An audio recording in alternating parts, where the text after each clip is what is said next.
Shalom sahabat setia Gori. Bersama lagi dengan saya Fatri Gali.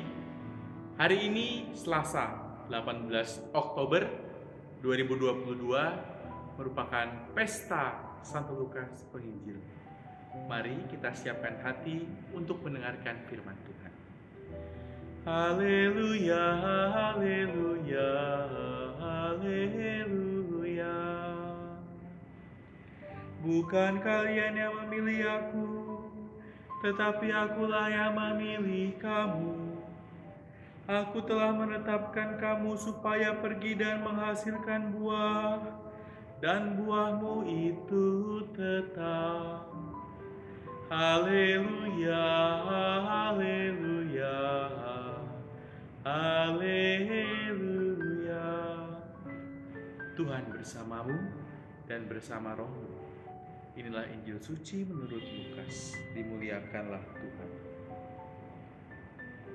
Pada suatu hari Tuhan menunjuk 70 murid lalu mengutus mereka berdua-dua mendahuluinya ke setiap kota dan tempat yang hendak dikunjunginya.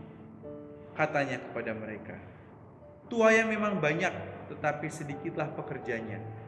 Karena itu mintalah kepada Tuhan yang mempunyai tuaian, supaya ia mengirimkan pekerja-pekerja untuk tuaian itu. Pergilah, camkanlah, aku mengutus kamu seperti anak domba ke tengah-tengah serigala. Janganlah membawa pundi-pundi atau bekal atau kasut, dan janganlah memberi salam kepada siapapun selama dalam perjalanan. Kalau kamu memasuki suatu rumah, katakanlah lebih dahulu, damai sejahtera bagi rumah ini. Dan jika di situ ada orang yang layak menerima damai sejahtera, maka salammu itu akan tinggal padanya. Tetapi jika tidak, salammu itu akan kembali kepadamu. Tinggallah dalam rumah itu, makan dan minumlah apa yang diberikan orang kepadamu. Sebab seorang pekerja patut mendapat upahnya. Janganlah berpindah-pindah rumah. Jika kamu masuk ke dalam sebuah kota dan kamu diterima di situ, makanlah apa yang dihidangkan kepadamu, dan sembuhkanlah orang-orang sakit yang ada di situ, dan katakanlah kepada mereka, kerajaan Allah sudah dekat padamu." Demikianlah sabda Tuhan. Terpujilah Kristus. Ibu bapak, saudari-saudara, sahabat Gowori yang terkasih, hari ini Gereja Katolik seluruh dunia bersama-sama merayakan pesta Santo Lukas pengarang Injil. Lukas diperkirakan adalah seorang Yunani. Sebelum menjadi seorang penulis Injil, Lukas bertugas atau berprofesi sebagai seorang tabib atau dokter. Maka Gereja Katolik mengangkat Santo Lukas juga sebagai pelindung para dokter, perawat, dan tenaga kesehatan. Menurut Lukas, kabar gembira itu mesti diwatakan pertama-tama pada orang-orang kecil, orang-orang miskin, orang-orang yang tersingkir, tertindas, dan para pendosa. Oleh sebab itu banyak yang menyebut Injil Lukas sebagai Injil Kerahiman Allah atau Injil Cinta Allah.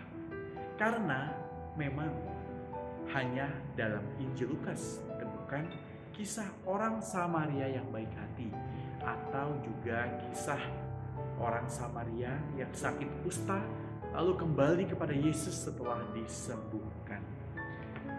Tidak ada yang tahu pasti bagaimana kondisi Lukas setelah Rasul Paulus meninggal. Beberapa sumber mengatakan bahwa ia kembali ke Yunani, menjadi martir di sana, dan wafat di usia 84 tahun. Dalam dunia seni, Santo Lukas kerap kali digambarkan seperti lembu yang bersayap. Mengapa? Karena di awal Injil Lukas yang dikisahkan adalah kisah persembahan Zakaria dalam bait Allah. Tentu yang dipersembahkan seperti kurban bakaran, maka yang dipakai lembu bersayap. Ibu bapak, saudari-saudara, sahabat Gowori yang terkasih, hari ini penginjil Lukas mengisahkan bagaimana Yesus mengutus 70 muridnya. Murid-murid yang diutus dipersiapkan dan diwanti-wanti oleh Yesus. bahwa nanti kamu harus ini, habis itu begini, habis itu begini. Apa maksudnya? Kita mesti sadar bahwa seorang utusan itu membawa nama yang mengutus. Maka tanggung jawabnya bukan hanya kita sendiri, tapi nama orang yang mengutus kita, nama pemimpin yang mengutus kita, bos yang mengutus kita, atau nama Allah sendiri yang mengutus kita. Nah, para murid adalah utusan Kristus. Maka menjadi penting untuk selaras antara apa yang diwartakan serta apa yang diperbuat dan kondisi hati pribadi masing-masing. Ibu bapak, saudari-saudara yang terkasih, Injil Lukas hari ini mau mengatakan bahwa Yesus tidak menjanjikan jalan yang baik-baik saja, perutusan yang gampang-gampang saja, tidak. Tetapi ia selalu menemani, ia mendampingi. Itu yang paling penting. Ketika kita mengalami penolakan, ketika kita mengalami kegagalan,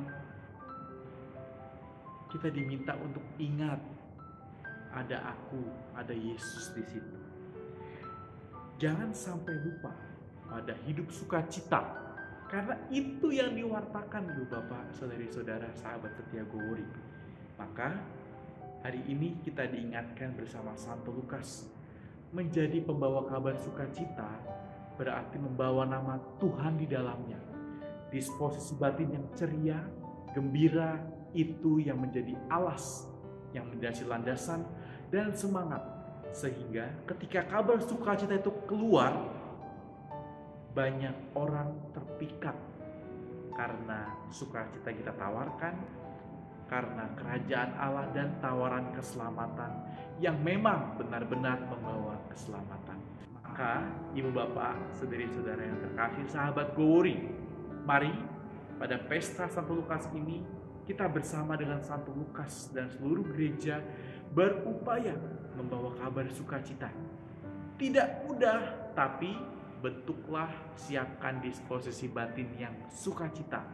Sehingga ketika kita menghadapi masalah, ketika kita menghadapi penolakan, kita ingat untuk kembali kepada Yesus dan kita ingat kabar sukacita yang akan kita wartakan. Selamat hari Selasa, salam sehat penuh berkat, salam Gowori, sampai jumpa.